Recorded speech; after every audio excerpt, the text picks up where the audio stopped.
It's July 9th, 2013. I'm Paul Joseph Watson. This is INFOWARS Nightly News. Tonight, police and firefighters ordered not to speak out about the Michael Hastings crash. Then, abortion activists hailing Satan as part of their message.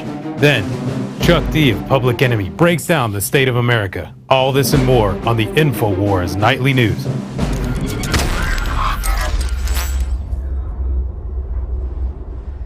Top story tonight. Police firefighters ordered not to speak about Michael Hastings' crash. A journalist with San Diego 6 News has fresh evidence that there could be a cover-up surrounding the suspicious car crash death of Rolling Stone journalist Michael Hastings. Let's go to this clip. Clearly, there are a couple things that stood out in my mind when I went up and visited the scene and visited law enforcement. What stood out in your mind? You said you couldn't get the police report. They weren't giving that out. Yeah. So what else stood out in your mind? Well, the fact that when you go to the LA Police Department, then you go to the fire department, and you go to the different agencies, they all said they couldn't comment, and some of them said they were told not to comment on the story. That's Kimberly Dvorak, who says police and firefighters told her that they were ordered not to talk to the media about the car crash involving Hastings. She goes on to reveal that the military expert she spoke with also told her that the fire which consumed Hastings' Mercedes was an intensely hot inferno not normally seen in car accidents.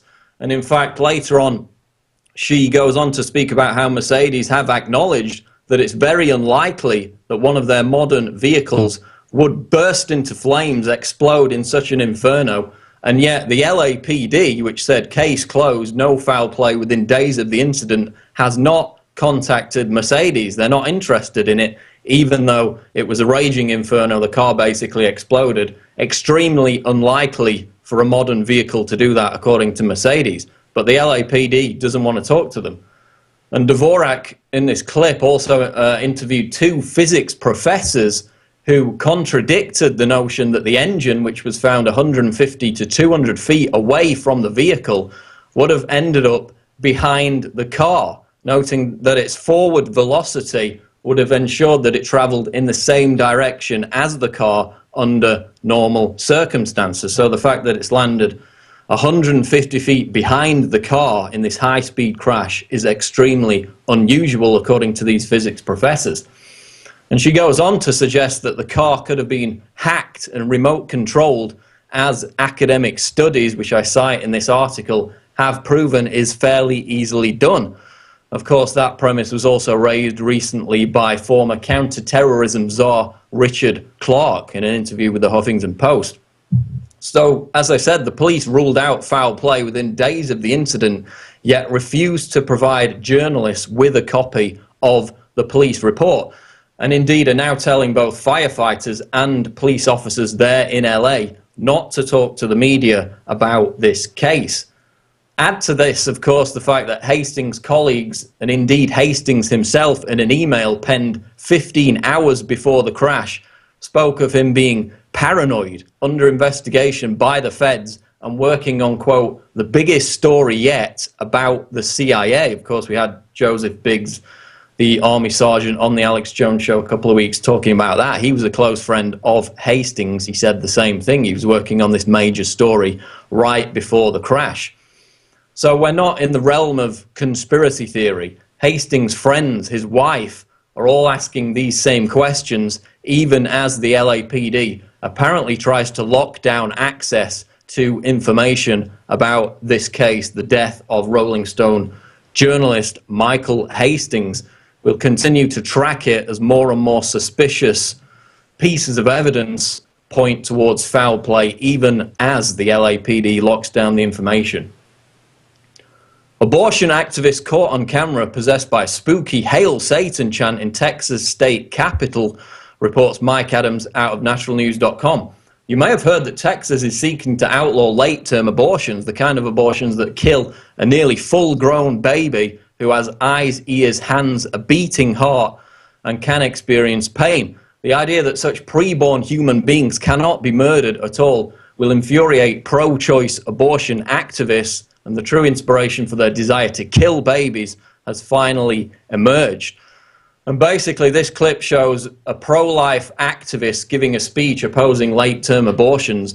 But as you'll see, she's soon drowned out by these bizarre chants of "Hail Satan" from pro-abortion demonstrators. Let's go to the clip. Herman Gosnell butchered women, butchered children. We have carpets down in Houston. Douglas carpet. Butchering women, butchering children. It's being covered up.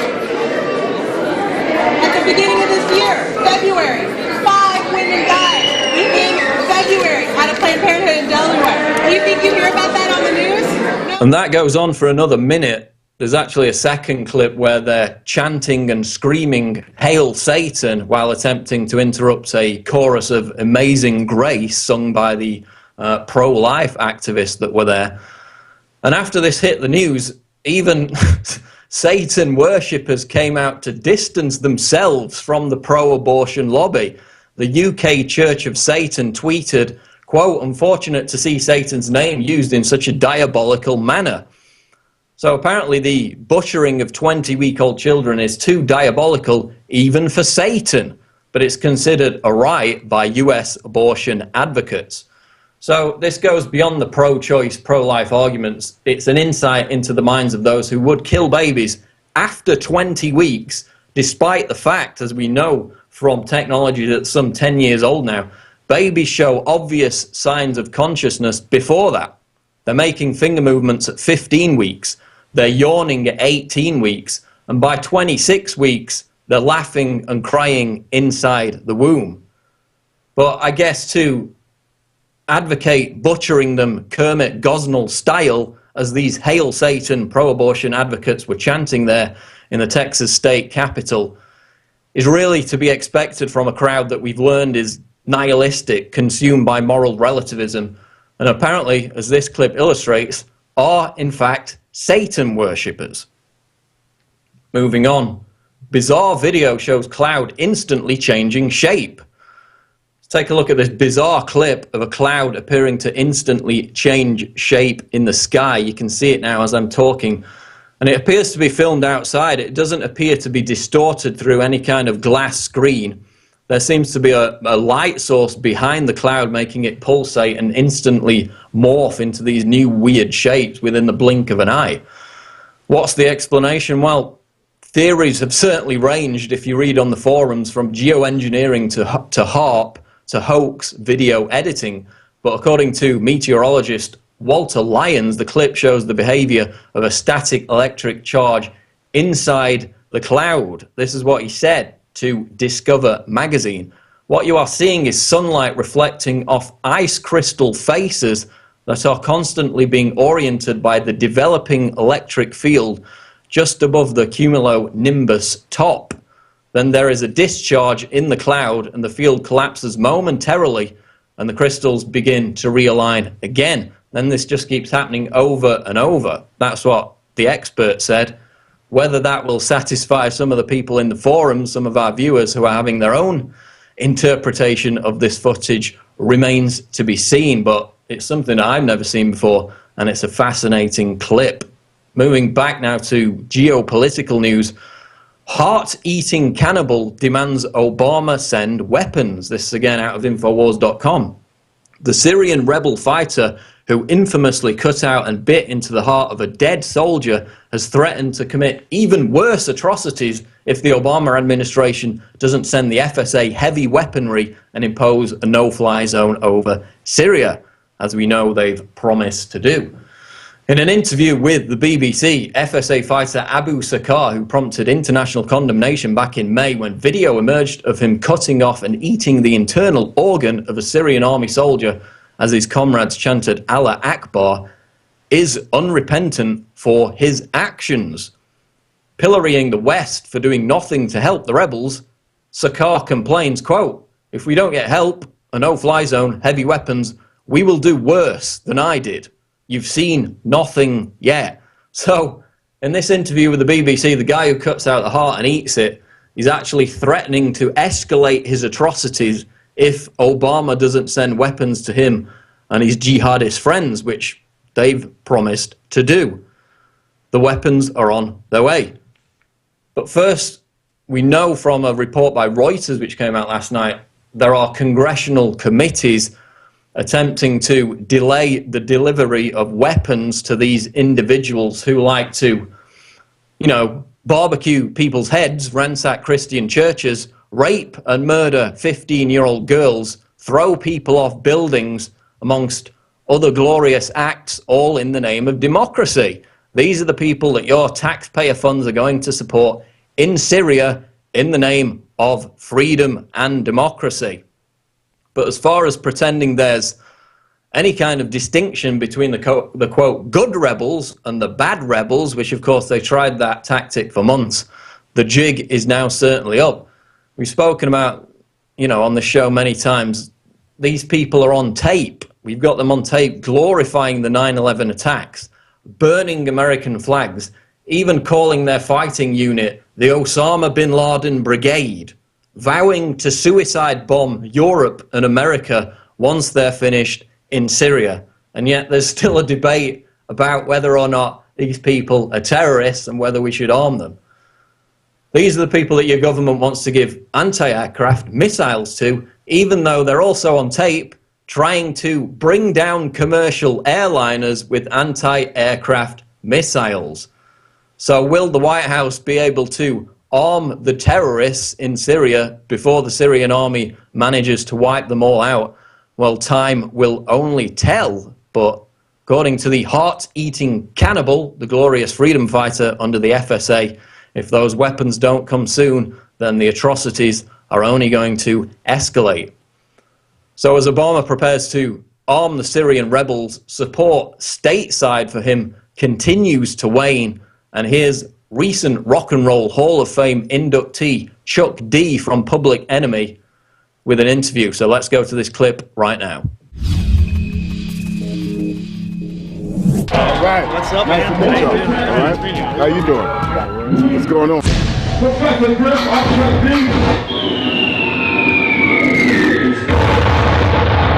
You've been educating people for years on the power and fighting the power. What do you think is the biggest source of power in the world today? The biggest source of power, and I think, you know, Griff could probably attest this, knowledge of self and knowledge of your surroundings. But if you have knowledge of self but you don't know your surroundings, you're kind of like at the beginning of the same old boat again. The enemy is always 3 steps ahead. We're trying to gravitate our people to at least be a step behind because the enemy is treacherous. And they come in all shapes, forms, alien spirits. Right. And I think we just doing our part through the medium of music, and we just chose hip-hop as the medium was to fight that particular battle. That's all. And we knew that once we was able to do that in hip-hop, they would see it as fertile ground to go back into it, to use it to flip the people. But you know, that wears off. That wears off because you have to have the perseverance to keep going on. Not to say that you'll win the game, but you got to make sure that people don't lose. Do you have a comment on like some of the current like big acts out there that kind of look like they've sold their soul, and they've even admitted it in certain interviews? The big acts have never been attached to the people in the first place. That's why you don't see tours. If you did see a tour, you would never see them interact with their public anyway. It's something like it's almost like a ghost. And so one thing I think I learned from Griff is that you always got to beware of ghosting. There's a lot of ghost images where people were believed there were ghosts in the sky, the ground, some book. You gotta try to get to the physicality of something, even an enemy, and break them down to where they are as a being. They might not be a human being, but they are being, and their whole goal is to be inside you. So that's one of the things we want to use. Tell them about that recent going overseas, playing right across the way from the Rolling Stones. And then looking at the press the next day, and you know. Well, we played right in the shadow of the Rolling Stones, and many people, this was at Glastonbury, biggest festival in the world. And, you know, I mean, this country got all kinds of games. My crew had to go half the crew could go because we couldn't get out of the States. We played it, we made an impact. Everywhere else, of course, they acknowledged it back in the United States. Not that they didn't acknowledge, but they acknowledged everything else except for what we try to put down. I mean, simple things like, don't be a dumb smart-ass phone. Simple thing. Don't have your phone smarter than you. It's simple thing. So if they're looking at that as being, what would you call, cultural contraband, then it lets you know where we're at in a society. You know, I mean, the whole thing was, the New World Order was to blanket the world in a philosophy that makes everybody sheep. Right. How do you think Obama's going to fare in this? Obama on his way out. Obama was on the way out, on the way in. But it was something for those that had some kind of level of consciousness to use that time, if he's in there, to buy some time before a real enemy really comes down, or I should say a thorough enemy that don't give a like basically sending people to gas chambers legally. You know, Obama was enough of a facade to be able to say, well, I got my senses, let me get my cipher together, my surroundings together, not fall into the hype. When he's out of there, then the next one that comes in, the question is, are we ready for the next person that comes in, whether he's pretends to be an ally or whether he's a straight out adversary like the Bush, when Bush was in, he was a straight out adversary and told you. Yeah, that was some Bush. So we have to look around at our people. That's one thing we try to do in the music. I mean, look, it's real simple. We want to use our music and culture to unite the human spirit. We believe that culture brings us together as human beings and defies all governments. We feel all governments are wicked. So governments like to split people up, categorize human beings, divide so they can conquer them. There's people that don't even think that they can see the world because they need permission to see the planet Earth. A visitor to the planet Earth, right?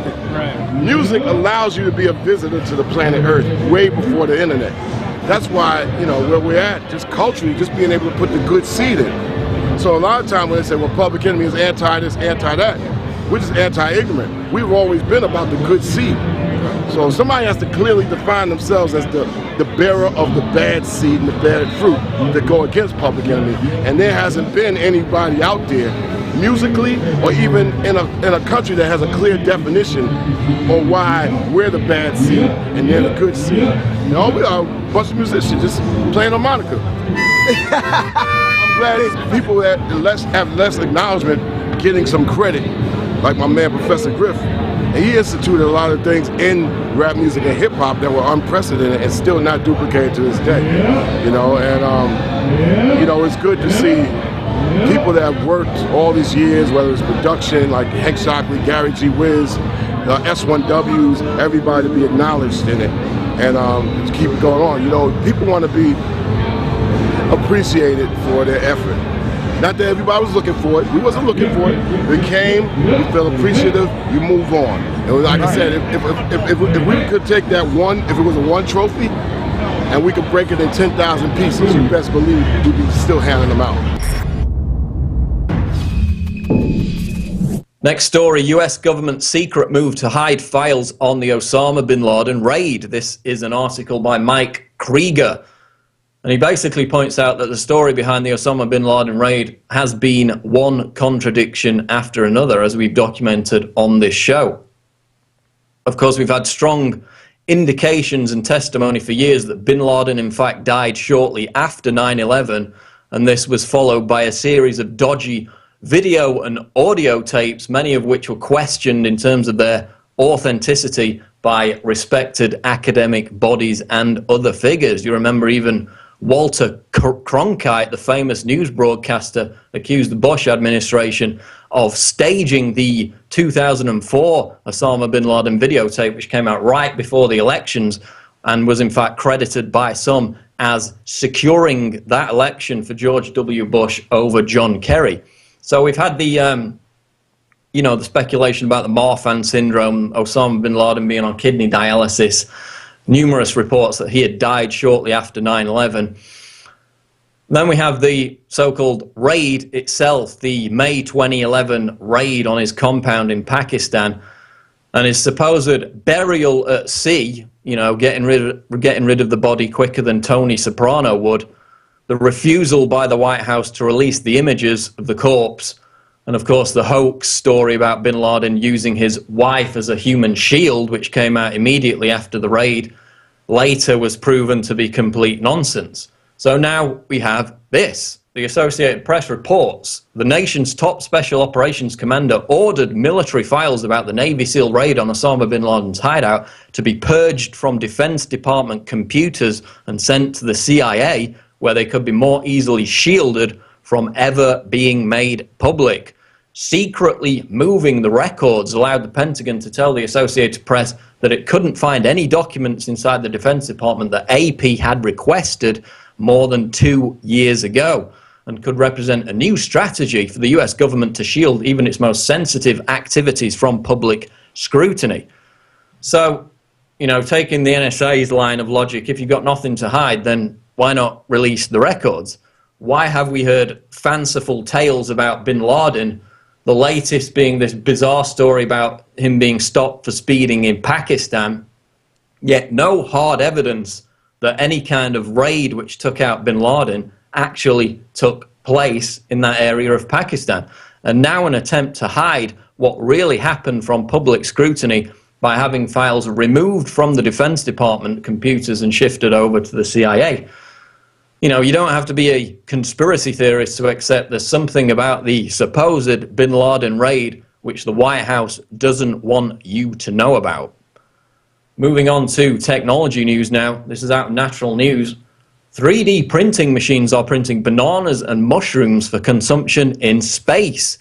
Astronauts headed for outer space might be bringing mechanical chefs along in the form of 3D printers capable of printing food from efforts by scientists at Cornell University.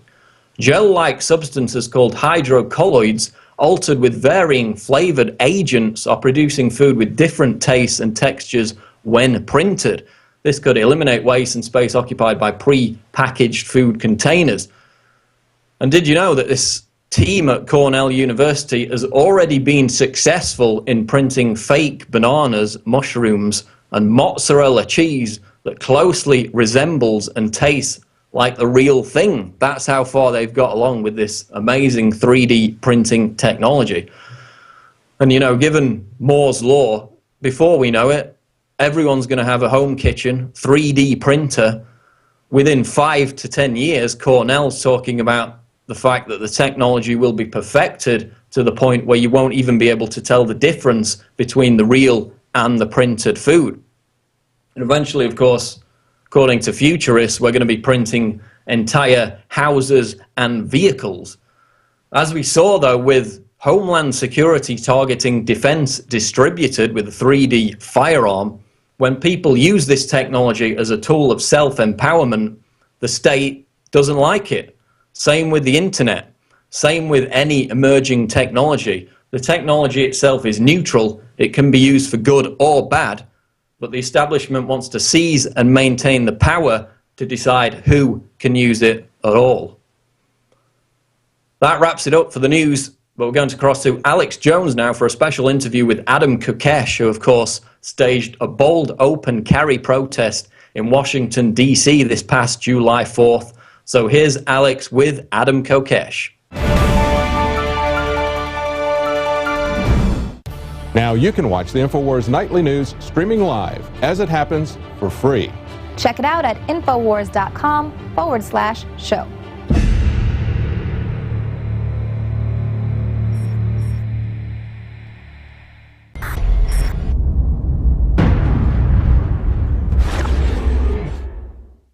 Because there's a war on for your mind. That has been our motto here at INFOWARS for my 18 years of battle against the globalist. And now we see the open announcements of global, private, corporate tyranny over our governments. That's what the New World Order is an unaccountable private combine of organized crime engaged in corporate takeovers of nation states and the conscious attempt to abolish basic rights and fundamental liberties. Infowars.com is not just leading the charge against this here in the U.S. or North America. We are leading the charge worldwide.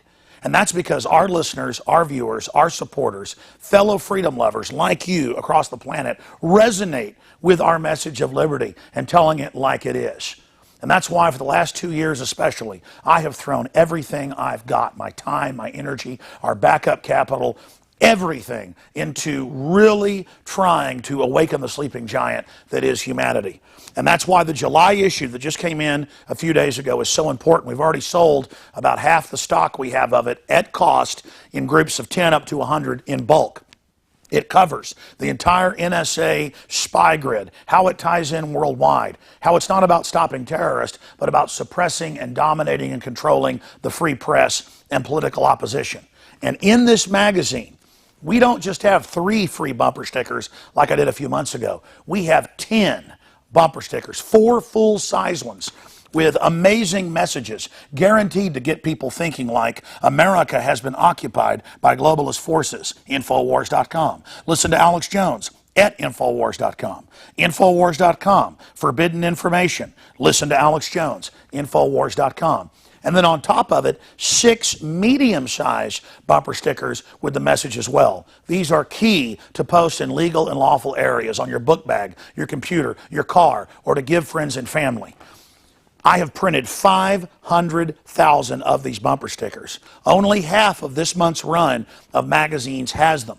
So when you purchase them in bulk or you're a 12-month subscriber, you will get the special issue. And I can't afford to do this every month, so it's going to be quite a while until we do this again. Please take advantage of this. Buy them in bulk and give them to your friends and family and encourage them to get these bumper stickers out, because with 500,000 stickers, we can reach tens of millions of people with the message of truth. They want to collectivize us. They want to bankrupt us. They want to drive us into their arms to control us. They want to dumb us down.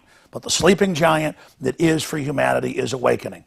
So I want to thank you all for your support. I want to encourage everybody to go to InfoWarsStore.com and to get a 12-month subscription or to give a gift subscription. Imagine 12 of these coming to your friends or family's door to wake them up. Or to give a gift subscription to the local police department or your local congressman or woman. This is how we're going to affect change, voting with our dollars and voting with our time. Again, visit InfoWarsStore.com today to subscribe, to get the magazine in bulk, or to give a gift subscription, or to give yourself a subscription to wake up friends and family. I am all in. I am committed 110% to not mince words and to not back off and to boldly confront the globalist. So I want to thank all of you that have supported us in the past, and I want to encourage all of you out there who may be on the fence, that know this information is true, but have been scared to take action.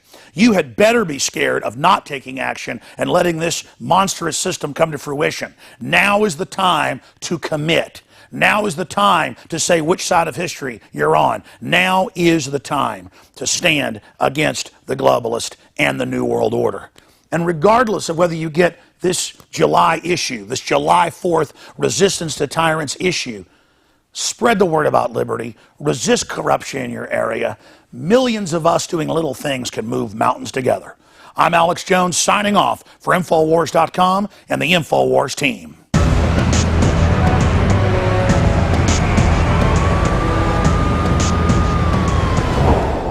Johnny Appleseed was born during the Revolutionary War. He's not just a legend. And in more than 5 states, he introduced apples that had not even been grown in the colonies. Later, the seeds from plants he planted and cultivated and some of the varieties he developed spread across the United States. And it was Johnny Appleseed teaching the colonists and then the new Americans, after we won independence, the love of planting fruit trees that introduced that idea to North America. Ladies and gentlemen, it is a revolutionary act to unplug from the television, to unplug from the computer and all the globalist propaganda, and to go out in your backyard or your front yard or planters at your apartment or on the roof of the building where you live, and to plant a garden. Become the Johnny Appleseed of your community with seeds from the InfoWars Seed Center at InfoWarsStore.com. The simple act of planting fruits and vegetables and then tending them and taking care of them and then sharing them with friends and family is a revolutionary act against tyranny. The globalists, first and foremost, do not want us to be self-sufficient.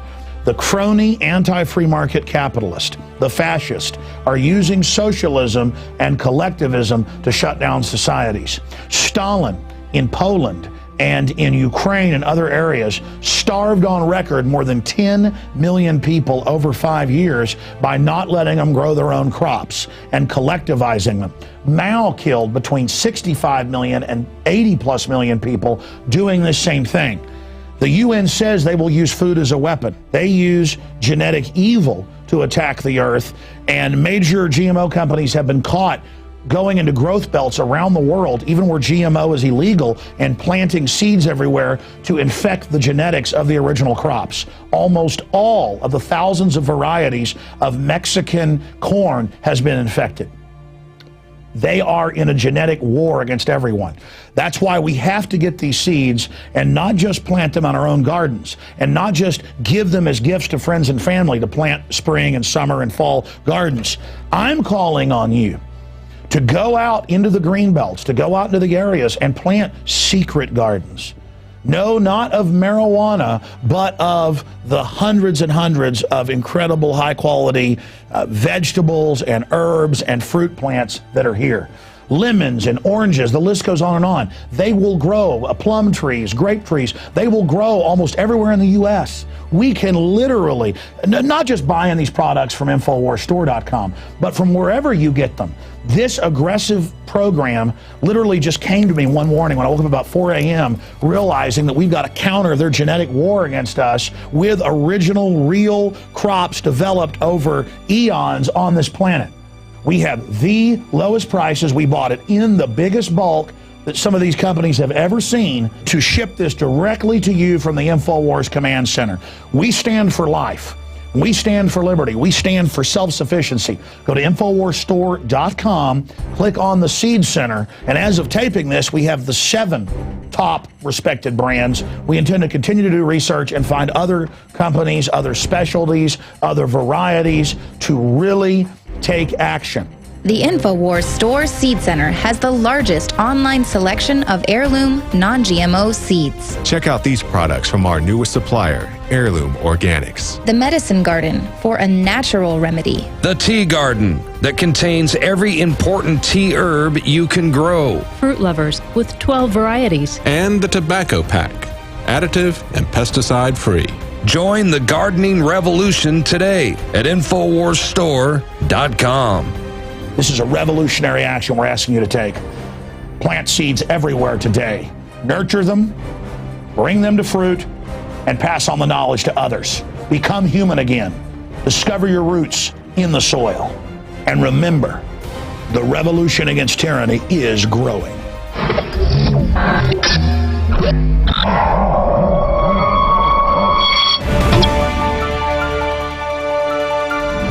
We will not be silent. We will not obey. We will not allow our government to destroy our humanity. We are the final American Revolution. See you next Independence Day. And that clip was on the morning of July 4th, 2013 in downtown D.C., just a few blocks from the Capitol, where Adam Kokesh went ahead with his one-man march on D.C. To defile their unconstitutional gun ban that was overturned almost 5 years ago in D.C. versus Heller. And I had a chance to talk to Adam yesterday live on the radio for about 20 minutes about why he went and did that and the fact that his idea to have a march against the globalist occupation of the U.S., or in his words, an end of the federal government. Was that successful across the country? I would say, yes, it was. So he's calling, I guess, for another move towards informing the public to do this coming up in 2014. And then Adam also brought up the point that, hey, Alex, you know, don't speak for us here and say that we just want to re-upload the old republic and still have a federal government. We want to devolve back to the states or evolve towards more regional governments.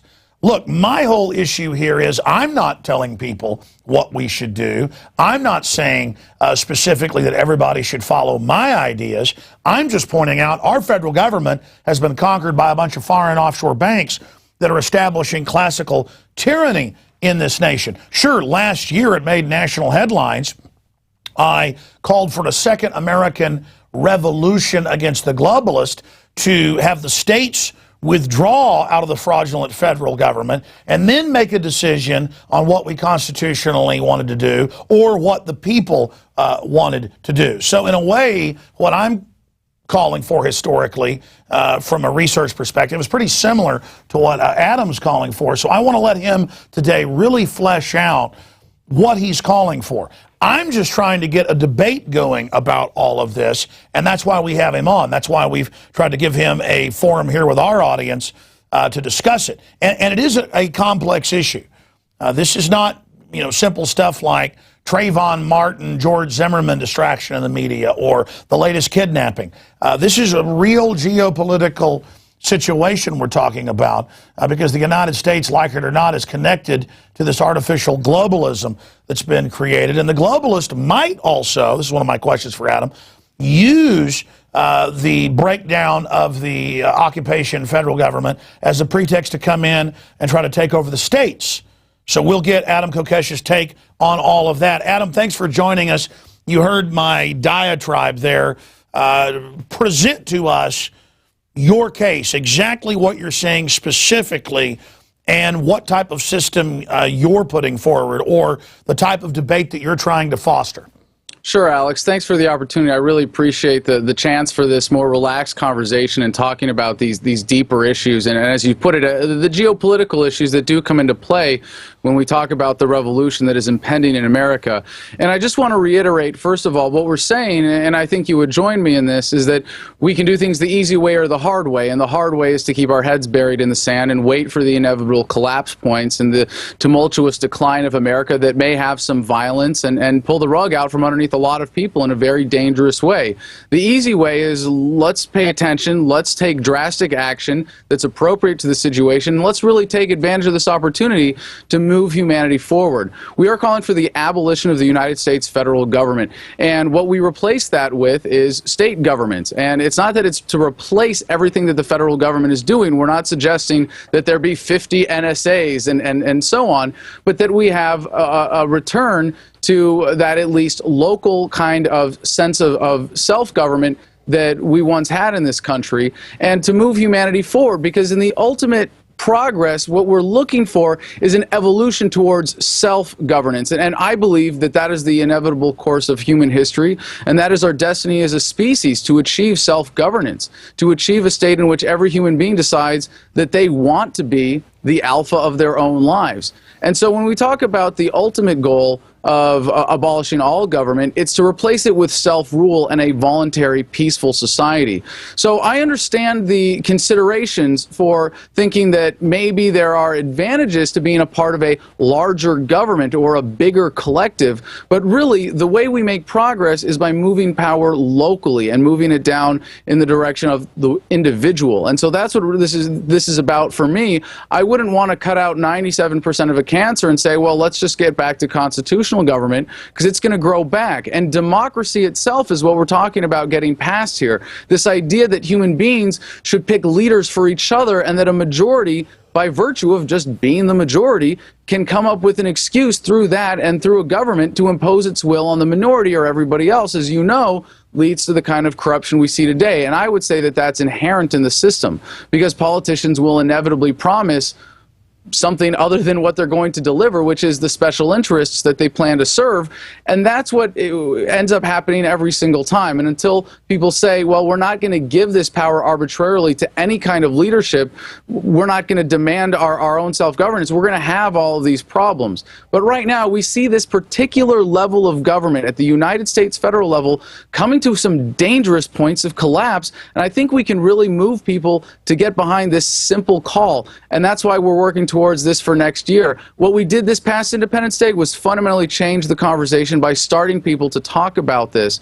But we're building forces for next year. And one of the most important things people have to get over, Alex, and I think this is an important one for a lot of people that come to this movement through love of country, through love of their fellow human beings, that it's not about patriotism. It's not about love for a collective or love that ends at borders. It's about love for humanity itself, love for liberty and love for oneself, and the pride of an individual saying, I don't need to be part of a collective to have a healthy sense of myself. Adam, looking at this, I understand the idea to get towards local government and then individual government. I understand that anything centralized ends up becoming corrupt and bad historically. I'm just trying to get the public to awaken to the globalist, and the quickest path to that is to point out our country has been occupied basically by these foreign forces that are completely above any law and who are the ultimate socialist feeding off of corporate welfare. And so I understand your whole point of the federal government is completely shot, completely corrupt, completely full of corruption, and so let's just get rid of the whole thing. My only point is that the world is so conditioned and the U.S. is so debilitated, and we live in such an artificial construct where our very culture has been rewritten into these systems of collectivism that it's like asking Helen Keller to go out on her first day of being able to make contact with humanity and climb Mount Everest. And I understand that the bold stroke sometimes works, but a lot of times it also misses. And so there's all these specifics of how something would be done. I see a plan in the Declaration of Independence, Bill of Rights, Constitution to absolutely knock out almost all of what the globalists have done, and people respect that and understand that and know that. I just don't see us transported to this ultra-libertarian or anarchic capitalist system you're talking about overnight. I mean, what would be the process, or what do you expect to happen if there was some type of Arab Spring here, and then 3 years from now the country is an absolute wreck with all these different power forces fighting with each other in the streets? I mean, in every case in history, this will end in a giant physical war. Well, I think that's one of the great opportunities that we have in the American political system with this concept of sovereign states coming together to form the United States. We can simply get rid of this extraneous upper level of government entirely and still have the basic fundamental concept for how society is organized in government without that higher level of corruption. But power corrupts, and any power that exists has that potential. Anytime people say, well, we're going to abdicate our power of self-governance, we're going to vote for elected representatives, then you have this opportunity for corruption. And you're absolutely right that if we have it at the state level, yes, there will be corrupt state governments. But if we nationalize that corruption, you only create a greater distance from the people and greater centers of power that allow for more corruption. But to answer your bigger question, government is always a product of the paradigm. That is, whatever people believe is what determines what form of government they will have to put up with. And you can look at this through the course of human history. We've actually gone from, law of the jungle, where whoever could pick up the biggest rock was in charge, and maybe that was the best thing at the time. And if you were if you weren't the alpha male of your pack, it was in your best interest for survival to say, well, he's threatening me, I'm just going to go along. He can bring in the biggest game. I'm going to survive. That's what I'm going to do. But we've evolved in many ways past that. I think people are seeing that. So it's this paradigm shift towards self-government. And I think you've done a lot to really awaken people to the reality of what they are suffering from as a result of the combination of that and the modern technology that's available to modern governments. But what people really need to be woken up to now is the philosophy behind this and what they need to demand for themselves and how they should live as free and sovereign individuals. And if you endorse the ideas that got us to this point, that a democracy or even a constitutional republic, is an okay way to create a center of power. And you know what? I love the American founding historically. I think it is an incredible step forward in terms of human progress. But the next step is not from, this current, whatever you want to call it, back to that. It's to a new form. And in order to be a true revolution, it really has to be something that is genuinely new. And in this case, it's this idea of self-governance. And I think that's the paradigm shift that's coming right now. And as much as you can say that the Constitution would be great compared to what we have today, or if our government actually followed it, it's still prone to the same fallacies that got us to this point that we're suffering from now. And this idea, again, under the Constitution, that we should be picking leaders for each other is the window for corruption. Sure. Let me just briefly address that. A pure democracy is where 51%, for those that don't know out there that are new viewers, call to kill the other 49. It's done because the majority voted. We're a republic with a Bill of Rights and Constitution, and then within that framework that is the greatest system ever developed so far, we're in trouble because we've allowed it to be abridged, undermined, and destroyed, because it's only a document that a very moral, active, informed people can basically animate, to paraphrase Thomas Jefferson and other founders. So I'm not calling for two wolves and a sheep voting on what's for dinner. We know that we have an absolutely criminal foreign banking cartel that has taken over the federal government, expanded it unconstitutionally, and is now using it as an occupation force and bragging they've done that. And they've done that in Europe. They admit, we've taken over. You will pay all of our derivatives debts. We're going to break up your families. We're going to build giant prisons. We're going to enslave you. Ah, ha, ha. I mean, this is flaming tyrants. But then you get the Peter Thiels and people that say they're libertarians coming in and going, yeah, we'll have free cities out in the ocean and free sub-cities within the U.S. And Glenn Beck says, they'll build a community that'll have enough power to lobby like the big mega banks do to be outside the taxes and outside the system. So it's these city-states again, going back basically to feudalism. But then if you expand out from that, how do you deal with the globalists that already came through the corrupt government and had the government take the taxpayer paid for infrastructure of power plants, waterways, the reservoirs, the institutions, the infrastructure? It's already being transferred to the globalists who aren't free market. They call it libertarian. It's theft. It's fraudulent deals. And so we get rid of the federal government, and now it's a bunch of private security forces running around that already took the country over. I say we take the federal government back, arrest all these criminal globalists. I mean, what structure do we use of grand juries to bring them to justice and literally have our Nuremberg trials? That's what we have to have, and then have a new constitutional convention, decide, do we abolish the federal government entirely, or what do we do? You say, well, that's groups of people voting on what happens. The average person out there, Adam, has a 20-point IQ reduction from the fluoride on record, as literally a foaming at the mouth zombie who can't even wipe their own ass. So I'm asking you, these people don't even know how to feed themselves. Well, I mean, it's much more sophisticated than the system that you're even talking about. I mean, That's a great question. Absolutely. It's a very important question, and I appreciate the way that you posed that, Alex. But I would beg to differ just a little bit on the understanding of the Constitution, in contrast to a direct democracy, because it's still fundamentally in the same category. If you have a direct democracy, as you say, 51% vote to kill 49%, you still need an enforcement class to carry that out. You need the support system to make that possible. You need the general consent of the public to carry that out. And what we see, even under the republic as we have today, if you obviously it's not a republic, but under this system it has devolved, once you grant those powers of democratic representation, that it eventually comes out to, how do we allow criminals to get away with as much as society will tolerate? How do we take away the way that society actually corrects for those injustices? And that's the result of the Constitution. That's the result of endorsing these policies. Now, as for the average American, you're absolutely right. And that's why what we're calling for is to elevate the average American. And I think the work that you've done in educating people about fluoride has been absolutely essential in that. And I think the way that people are waking up to self-governance is key in this.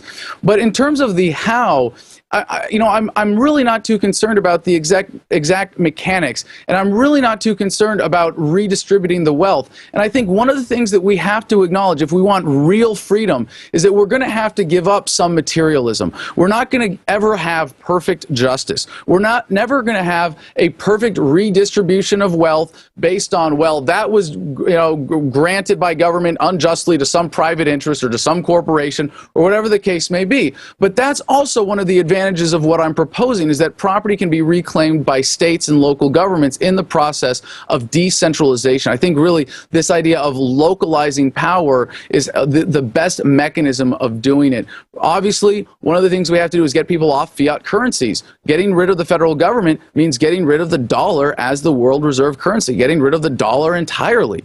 And I think that's a key step in the right direction. But when it comes to the imbalance of power and the imbalance of wealth that exists, some of it is just going to have to be, we're just going to have to chalk it up as a loss. And I think if we want to move forward, we're going to have to give up some of that petty desire for perfect justice. However, there is a good mechanism that gets to a point where people are at least allowed equitable access to natural resources. And one of the ways that you could do that when you get rid of the federal government and have the states reclaim all the federally held property within their borders when they secede is they can then relocalize it again to the county level, and at some point you simply issue shares in corporations that are holding all of that property, and you allow people to sell them or trade them, and that's how you get to that privatization. And it's not going to be perfect, Alex, and this is a very screwed up world we live in, as you do a great job of educating people about, but we have to accept some of the past mistakes in order to move past them without dwelling on this, because if, I understand, but the way the complexity of the world works,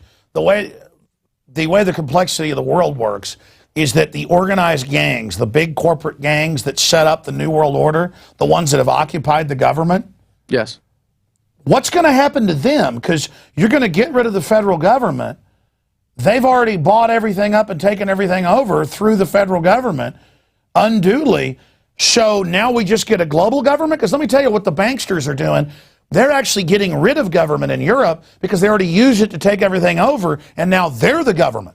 So, I trade out the feds. I trade out the feds for Goldman Sachs? No, because all of their, and this is again something that is taken care of by the process of localization, and what you're pointing to in Europe is often challenging the sovereignty of the states of Europe in favor of the European Union control, and it's still fundamentally, and Alex, you understand the mechanisms of this, the way those people work is if it wasn't for the coercion of the government enforcement class, what they're talking about wouldn't be possible. And so when you can have... Oh no, we know wildcat economies grow at 10 to 15% a year.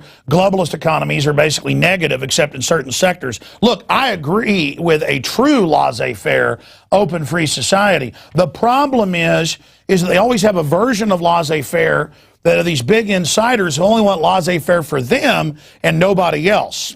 Right, and if there is part of this localization process that I'm describing that includes reclaiming property from corrupt corporations that have benefited unjustly from government, and a state government at the point of secession decides, hey, there's a facility, there's a power plant, there's something, there's a whatever it is that's in our state that was gained unjustly, it can be reclaimed by the state. And then what finds that? The state courts? Yeah, like I said, it's not perfect, but it's a move in the right direction. Oh, no, listen, now you're talking. They've shut down 2,000 plus power plants the last 5 years that are totally clean so that the jobs can move to China where the globalists have their insider deals. That's on record. So we arrest the people that run the corporations that did that and lobbied for it. That's pure organized crime. And we turn those damn power plants on. See, now you're talking. Yeah, see, we take away all these mechanisms of control here, Alex, and the globalists... Hey, wait a minute. These guys ain't going to give up, buddy. They're going to be offshore with legions of hitmen. They're going to send in here to kill us. So I'm saying, how do we organize to stop them? Now, this is the important point here, Alex, because where they get their legions of hitmen now is through government. The private corporations... But they're going to have... But they're going to be offshore bases. Any country that tries to go free... they will then attack from every angle. I'm saying we're not doing this in a vacuum. That's why the founders believed we had to have a limited government. Well, they also believed that the greatest threat to freedom was a standing army and that the greatest defense was a well-armed population that refused to be oppressed. I agree. That's what we're working towards. The reason the Japanese didn't invade the mainland was because they'd find a rifle behind every blade of grass. And what we're proposing is a population that refuses to be subjected to tyranny. And when you get to that point, you can't be invaded.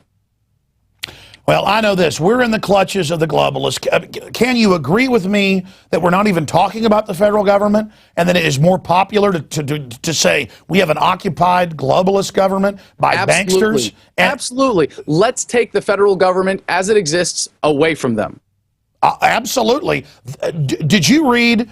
I'm not bragging about it, but I did a lot of research into it. A lot of constitutional lawyers have read it. They said it's very constitutional, that it's a very smart plan that the founders would have come up with. Well, that's why, because I researched what they did. I mean, did you read what I put out last year, my call for a second American Revolution? I only saw parts of it in the news. I apologize. No, that's fine. I'm just saying, I don't think, and I can't blame you because I'm not that articulate sometimes on the air. I think the plan you're talking about and my plan, which is just a constitutional plan, is very, very similar. I just want to have a debate about the fact that we've been occupied and captured like Vichy France, and that after we've kicked the globalists out, that I think the uproar that would come out of people discovering what happened, I think you might actually get what you're talking about. I think there's only a slight difference here, Alex, really, and I think this conversation has really gotten us honed in on this minor tactical difference between what we are talking about, and where you are saying, well, if we do this and we create this mechanism still at the federal level, we can correct certain problems. And I agree. Your plan would have that advantage if you said we're gonna reclaim the federal government and we're gonna use it for justice and we're gonna do X, Y, and Z. The only disadvantage of that and the danger in that is then you are still relying on a great central authority that will and can be corrupted. So you're saying I shouldn't use the Ring of Mordor. You're saying it will always go bad. I am saying what you are proposing should happen, except it should be done with ruthless localization, pushing the power down, and all of the aims that you are looking for can be achieved at the state or more local levels. Well, you know, every time you're on, I see comments and stuff by kind of collectivists saying, well, what about all the federal money? They really don't get that money's local money. Yeah, it's all fiat, exactly. But that's energy symbols, energy stolen from the states, expropriated to basically a globalist crime syndicate, and then they give us a little bit back with strings attached. Right. And it's disgusting that people don't get that. But you're right. It's collectivists who believe in the economic fallacies of a central government, of Keynesianism, essentially, that, you know, the government can create wealth out of thin air. And, you know, just today, I'm sure you covered the New York Police Department gas attack, or, you know, $3.4 million to study how gas moves through the subway system in New York. And what's offensive to me about that is not that it's used to scare the American people or to make you think, oh, you need government to protect you. Sure, it's a psyop. False threat. No, but it's $3.4 million that, if not spent by government, would be spent by the people to meet real human needs. And to me, that's what's and then it's given to a firm that's a buddy of the insiders. You know, I mean, this whole complex. Well, look, it's clear. I see like twice the police I saw just 10 years ago driving home. The police literally act like, many of them, like they were just released from an insane asylum. Now the police in Texas pull you over without a warrant and shove their hand up your butt. Well, Alex, let me just, if I may suggest, going back to the distinction between what we're proposing, the specific advantage of what I'm talking about. Because when you say we're going to retake the federal government, you suggest then you need a national leader, you need some national management of this new government, you need everybody in the nation to somehow agree on a plan. What I'm suggesting of simply returning all of that authority immediately to the states has this great advantage of being able to unify people who are of vastly different opinions. They don't have to wake up. They don't have to agree with us philosophically. They don't have to think about what we are proposing or what we believe in. If they know that they are going to get better governance, the closer it is to them at the state level, where it better reflects the needs of their communities. Yeah, well, let me expand on that. At the national level. Look. In the plan I put forward, that's just based on a lot of historical research and things that others have put out, great minds, I actually say nullification, and that states should secede to point out that it is not even a real federal government. So I just end that debate. And then if the states decide, because we're now the people of the states, we're deciding that we want to get rid of the federal government, then there is a plan developed to do that. But in the process, we've already withdrawn our consent and checkmated them. Well, let me ask, Alex, if you saw that the 50 United States that we have today were completely independent, do you think there would be a possible political process for you to get 50 state governors to agree to the same thing, to come on board on the same plan? I think that's a much greater challenge, and it's very unrealistic. But it also suggests that we're going to get people back into this giant collective. But we did it in 1789. I mean, we didn't. Listen, maybe we wouldn't do that.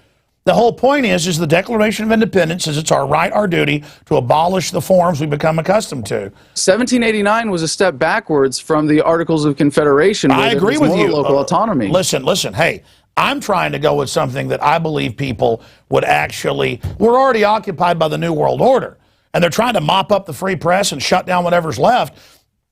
And in a way, your radical plan is great because it moves the Overton window so far towards liberty that then it makes my plan sound moderate. So in a way, we're kind of doing what the Marxists do, you know, where they say total communism, kill everybody, and then the socialist just goes, no, only collectivize 90%. You know, so I mean, regardless, it's a good discussion to have. It's just that it's like Ron Paul has said, so much of the public is so collectivized and so sadly demoralized. We don't have to challenge that even. All we have to convince them at this point is that the mechanism of the federal government is not in our best interest, and it would be pretty hard to argue against that now. Let me get off this subject for a moment. What do you see happening as all the NSA spying comes out and as the government running Al-Qaeda now comes out? I'm not trying to toot my horn. It's just that everything I've talked about from my just straight up analysis of the situation and the experts I talked to has now been proven. Oh, yes.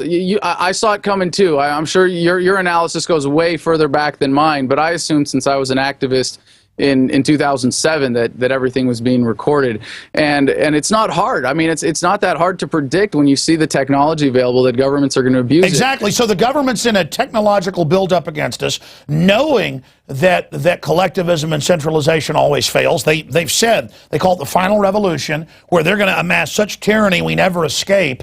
I mean, you read this stuff by Bertrand Russell and people, they really are crazy control freaks. My question is, how do you really see all this playing out, and what do you expect to come out of you know, doing things like going down and locking and loading in front of the Capitol?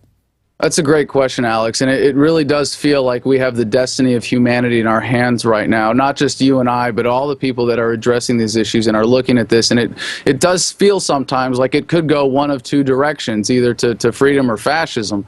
And I have such great faith in humanity, having seen how we have already progressed forward, that although we seem to go 2 steps forward, 1 step backwards, and we're in the middle of a big step backwards right now, I really believe we are on the verge of a major step forwards. But it's going to take a lot more. And it's going to take a certain awakening. But I believe that technology is fundamentally empowering. And as much as it empowers government and as far ahead as they can get, the distribution of that technology is also accelerating. I'm sure you've heard the analogy that, you know, with cell phones, that the technology that, or the information capabilities that President Clinton had when he left office in 2001 are now surpassed by, you know, a bushman in the desert with a smartphone in his hands.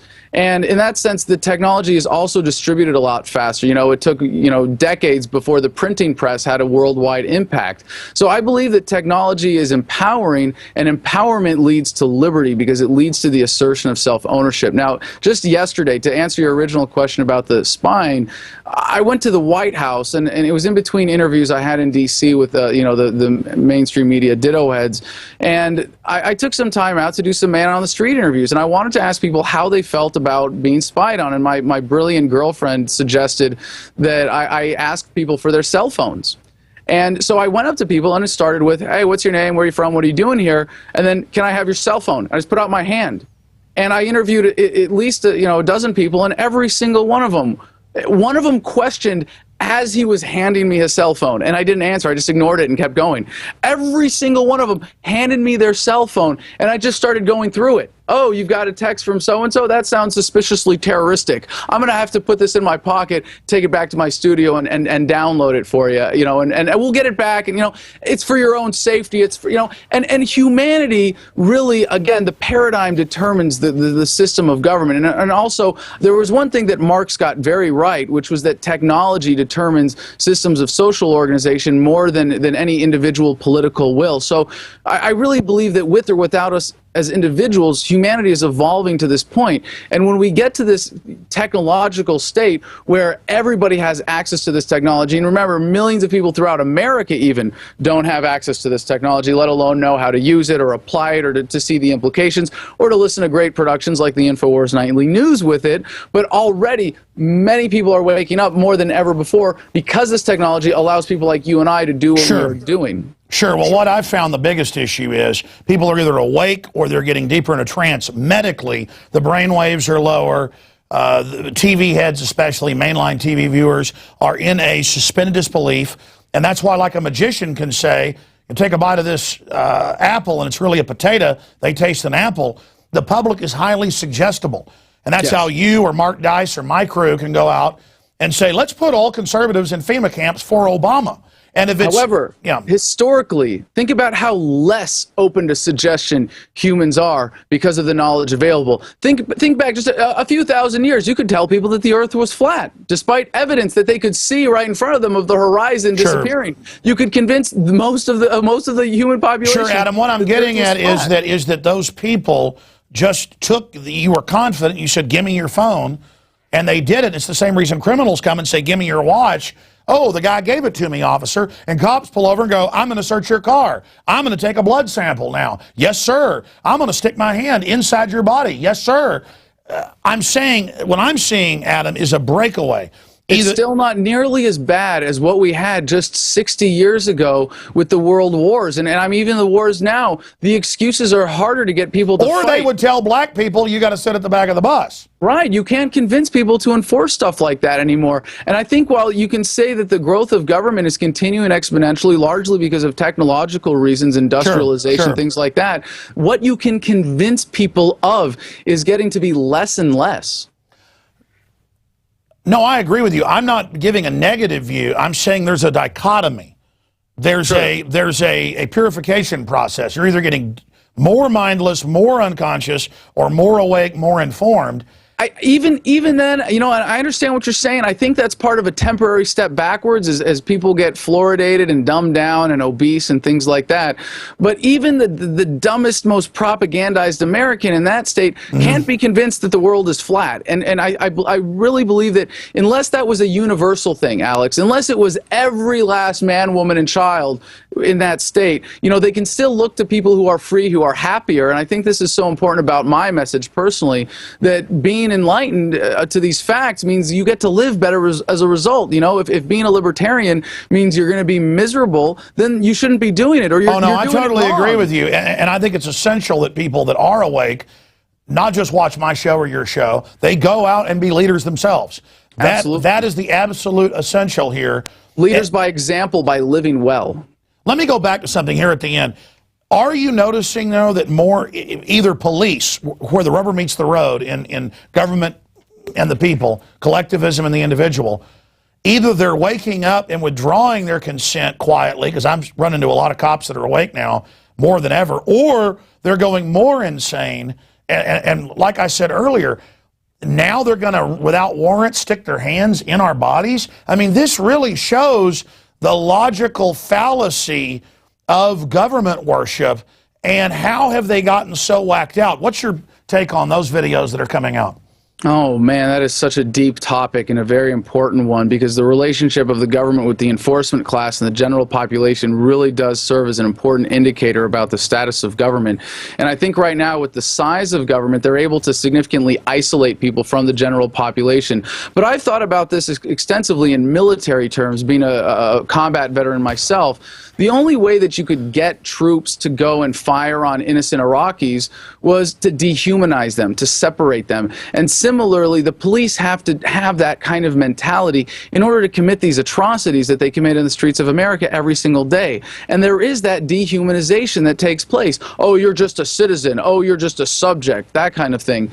But again, I see the long-term trend here. And while there is a step backwards in many ways with the police state as we have it today, because the court system, protects corrupt cops, encourages them to lie on the stand, we have the broader trend of connection with people. We have the broader trend of police accountability. I think we're coming to a point where everybody's going to have, if not Google Glass or some equivalent, they're going to have that in their contact lenses or embedded in their eyeballs, and it's going to upload their entire lives to the cloud. And while if it's government that's in charge of that, it's a very dangerous thing. But if it's the people that have that as a means of accountability, I think it's going to go a long way to accountability for police officers. And if anything, I really do think, Alex, while we might see some individual incidents, I really believe we've hit the high watermark of what individual officers are capable of in America in terms of depravity. Well, and it's causing a massive debate. And the power structure should notice, if Congress has a 10% approval rating, the mainstream media is hemorrhaging to death, Obama's poll numbers with his trendy under 30s is hemorrhaging. You can see the trend of history towards liberty. I agree. Yes. I'm stating the big battle is joined. All forces need to be on the field, not in the bleachers. This is historic. what is happening right now, and it's an incredible time to be alive. And I appreciate Adam Kokesh. I appreciate you joining us tonight, and I look forward to speaking to you in the future. And I tell you, what people can say whatever they want about you. That's bold to go into Mordor and load that shotgun and do all that. And I guess you haven't gotten any word yet from the forces of Mordor about your daring as a slave to bring a weapon into their spider hole? I think they're afraid to give me any more publicity at this point, Alex, but I really appreciate the conversation. I think this is a very important one. But I hope when it comes down to it, you'll be in D.C. next Independence Day. Again, with or without me, this is going to happen. The same march, the same single call. And if it's the only step in my plan, it's still the first step in your plan to abolish the federal government, to have the states secede, reclaim federally held property, and start moving towards justice and eventual self-governance. Oh, I do think the western states should seize all federal property. Some states, they've got like 90%, and the federal government doesn't even exist anymore. So on that, we agree. Let's kick the District of Criminals back to Europe, where it came from, back to the New World Order. Let's kick that hive of scum out of here. Let's kick the private Federal Reserve out. Let's go after... You want to abolish the private Federal Reserve, right? Absolutely. Yeah, because, I mean, I'm focusing on that. That's the real amoeba that's entered the political brain that is the main force behind it. And after they're gone, listen, I'm happy to get rid of all of it. Because most Americans have no idea how extensive the influence of the Fed is. But if they go, well, our money comes from the federal government, well, now we can have money come from state governments, and that's as much as they think about it. We can use that. We can work with that. We can get that consent. We can get that consensus from the American public. Oh, I agree with all the technology we've got. We should be working literally I've had top engineers on, like Dr. Bob Bowman, former head of Star Wars. We should be working 5 hours a week, living like kings. I mean, we'd already be on Mars if it wasn't for government standing in the way. I mean, it's incredible. Adam Kokesh, thank you so much. Thank you, Alex. All right, folks. That's it for this edition of InfoWars Nightly News. Great job to the crew. Great job to you, the supporters and viewers of InfoWars Nightly News. If you have a PrisonPlanet.tv membership, they're $5.95 a month. That is 11 people that can use that simultaneously with the username passcode. If you are a PrisonPlanet.tv member, today share it with your friends and family. Ask friends and family, are they using it? Tell them to go watch the films in high def that are there, the expanded extras. We're going to premiere next week the documentary State of Mind, all of it. Operation Awakening the Sleeping Giant. Use those PrisonPlanet.tv memberships. I mean, look at my crew. Look at the incredible still image they had of me in that first tile. The comedy level of what my crew does, that right there is just off the charts awesome. So again, gold star for that one. Unbelievable. Anyways, ladies and gentlemen, bottom line, become a PrisonPlanet.tv member today. I want to thank all of you that are members, but if you're watching this on YouTube later, a lot of money was donated by people voting with their dollars to be PrisonPlanet.tv members over the years, to buy books, t-shirts, films, you name it. Become a member. Support us. We're working our butts off 18 hours a day. I know I am most days to bring you this information. Go to PrisonPlanet.tv. Become a member. It takes 1 minute to sign up. Get the July issue with the 10 bumper stickers in it to wake people up in your area. America has been occupied by globalist forces. Bumper stickers like that. Take action. Buy the Pro Pure, best filters out there, 10% off, promo code WATER. Go to InfoWarsStore.com. Vote with your dollars. We're not the criminal globalist and the federal government that come with a gun to your head taking your money. If you believe in what we're doing and want to help us get the word out, you know we're working the hardest of anybody out there. Donate, support, buy the products, InfoWarsStore.com, or call toll-free 888-253-3139. And then we're a platform to support all these other patriots and liberty lovers, whether they be real liberal progressives that mean well, that don't like the corporate tyranny, or whether they be super anarchists like Kokesh. We're here to have a real debate, a real discussion. Me, I'm a constitutionalist that knows America was the best system ever and that our founders were geniuses. And I want that system back. And then if we get that, then we can have a free platform to even get rid of that. But you're not going to do that until you kick the New World Order out. That's not going to happen until you've done that. So, again, that's it for this extended edition. Great job to Paul Watson doing the news segment. And, again, if you're not a PrisonPlanet.tv member, become one today. If you are not sharing your membership with friends and family, do it. Put it in an email, say, here's your free membership to prisonplanet.tv. Go check out these films now. And that's how we're going to reach more people. It is so easy. Print up your username and passcode on cards. Give it to friends and family. And then if 11 people start tuning in at once and you can't log on, go, thank God. Wow, I've got 11 people watching the show. And go get another $5.95 membership. Keep it for yourself or share it as well. It's incredible what you can do by you taking action. The individual is king when the individual stands up. Alex Jones signing off for another edition of InfoWars Nightly News.